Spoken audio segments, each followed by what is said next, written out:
Rumeurs, théorie du complot, désinformation. Ce n'est pas qu'une question de mots. Il est important de ne pas confondre les pommes et les poires.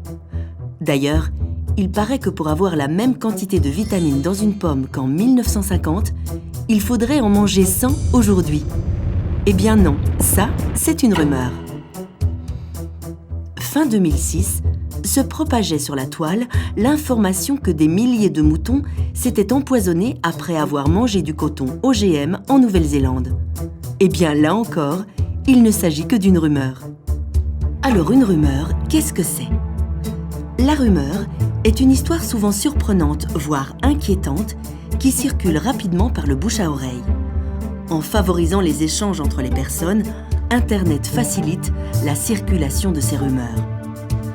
Très souvent, elle est liée à nos grandes peurs, la mort, l'étranger, la maladie, la technologie, le progrès, la mondialisation.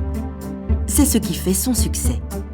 Important à savoir, au moment où elle circule, on ne sait pas si une rumeur est vraie ou fausse.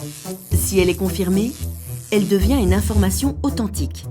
Si elle s'avère inexacte, c'est une fausse information. À la différence de la rumeur, face à un événement, la théorie du complot s'oppose à la version officielle soutenue par les autorités ou les grands médias. C'est son point de départ.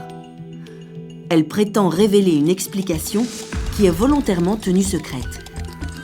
Pensez aux théories sur les Illuminati, sur les services secrets, sur certaines minorités ou les francs-maçons. Que veulent ces groupes ? Ils mènent un complot.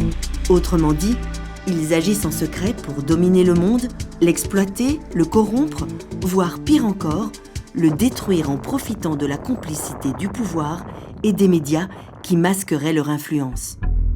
La désinformation, c'est autre chose. Elle consiste à utiliser les techniques de l'information pour induire volontairement le public en erreur, cacher ou travestir des faits. Voici l'exemple le plus célèbre. En 2003, les États-Unis ont déclenché la guerre en Irak, soi-disant parce que ce pays détenait des armes de destruction massive. Mais on ne les a jamais trouvées, et pour cause, il n'y en avait pas.